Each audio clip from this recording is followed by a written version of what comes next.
इंद्र है, तेरे कारण मुझे लोग राम राम करते हैं, तेरे कारण लोग दुआ सलाम करते हैं, तू चली गई तो इस गांव में मुझे कोई पूछने वाला नहीं। लक्ष्मी ने कहा, देख सेठ, मेरा स्वभाव चंचल है, आज तेरे पास हूं, कल किसी और के पास चली जाऊंगी। मैं स्थायी नहीं रहती हूं, मैं चंचल हूं। कभी देखा आपने सरस्वती और लक्ष्मी, दो देवियां, सरस्वती की तस्वीर, सरस्वती हमेशा बैठी है, कभी खड़ी फोटो नहीं बनती है।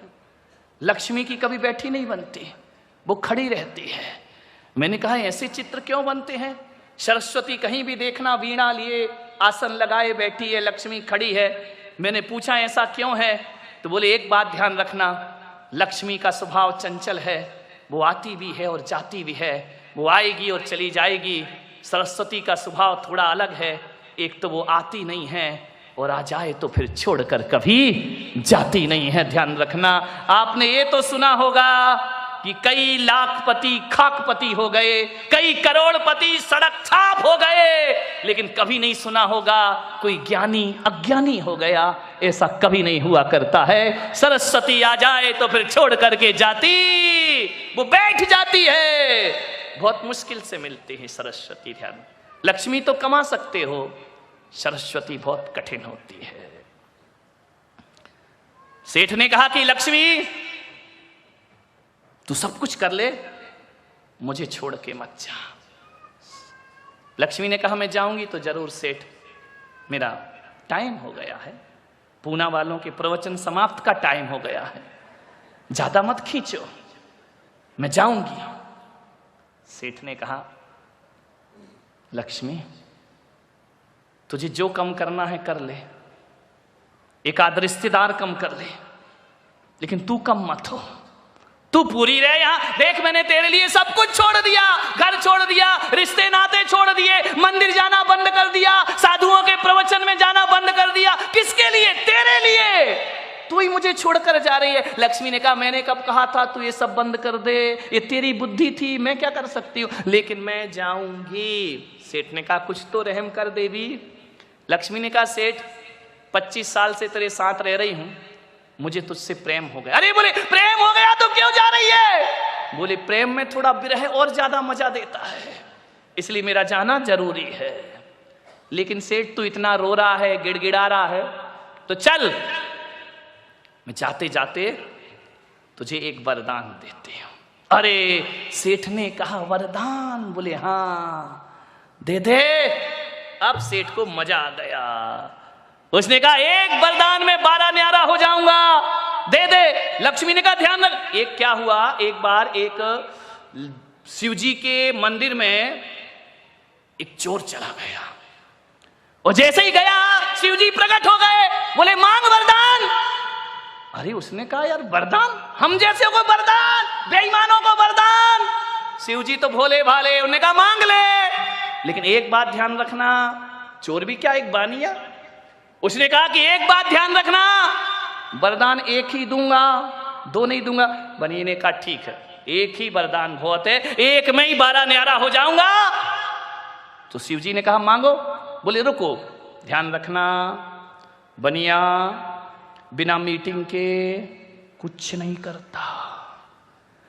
बोले समय दो, उसके बाद वरदान मांगूंगा।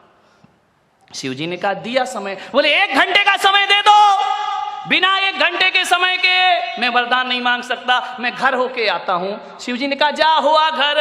घर गया, आंगन में बूढ़ी माँ बैठी थी, जन्म से अंधी थी बेचारी। उसने कहा माँ शिव जी प्रकट हुए हैं, वरदान दे रहे। बोले चल, तेरे जैसे बेईमान को कोई भगवान वरदान देगा? अरे बोले दे रहे हैं, चिंता मत कर, एक सलाह दे दे। बोले क्या? क्या वरदान मांगू? माँ ने कहा बेटा सही में प्रकट हुए? बोले हाँ। तो बोले शिव जी से कहना मेरी माँ जन्म से अंधी है, उसको आंखें दे दो। अरे उसने कहा बुढ़िया 80 साल तो दुनिया देखी नहीं, 20 साल देख के क्या कर लेगी। अंदर गया, पत्नी से पूछा शिव जी प्रकट हुए, बोल क्या वरदान मांगू? उसने कहा क्या वरदान मांगू, तुमको अकल नहीं है? 15 साल शादी को हो गए, बच्चा नहीं है, एक बच्चा मांग लो। अरे उसने कहा पागल है क्या, बच्चे तो अनाथ आश्रम से मिल जाएंगे। भगवान पे प्रकट हुए हैं। समझ गई कि ये कुछ भी नहीं मांगेगा, बाप बड़ा ना भैया, सबसे बड़ा रुपया।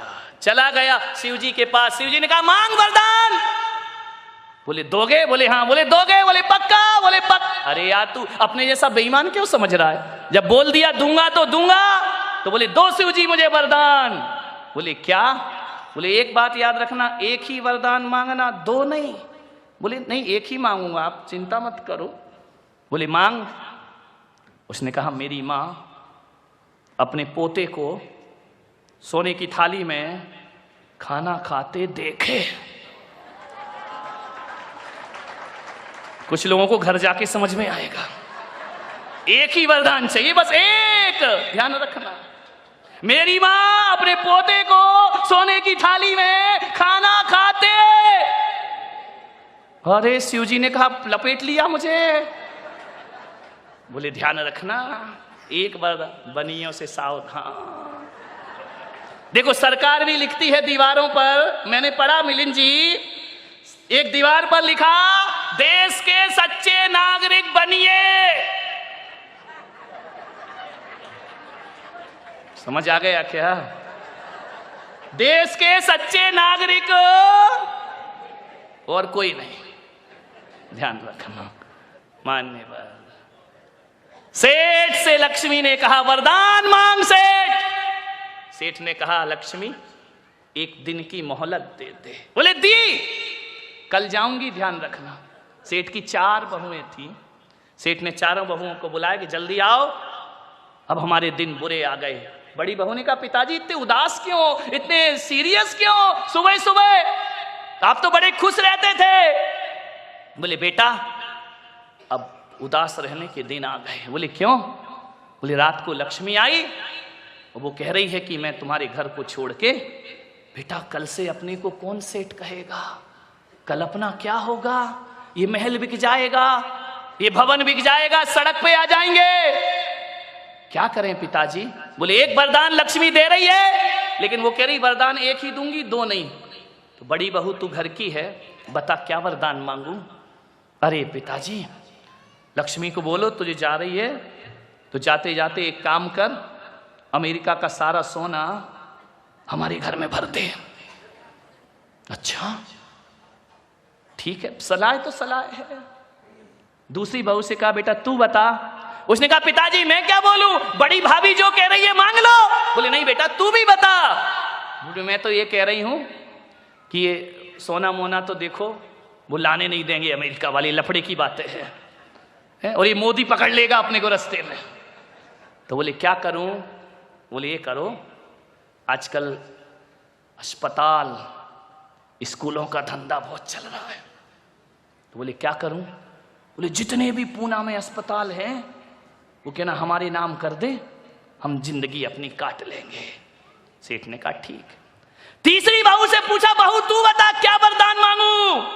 बोले देखो ये अस्पताल मिलेगा नहीं, जितनी भी पूना के आसपास जमीन है वो सब अपने नाम करा लो, वो कहना लक्ष्मी मुक्त करो हमें। अब आया नंबर छोटी बहू का। छोटी बड़ी होशियार होती है, ध्यान रखना।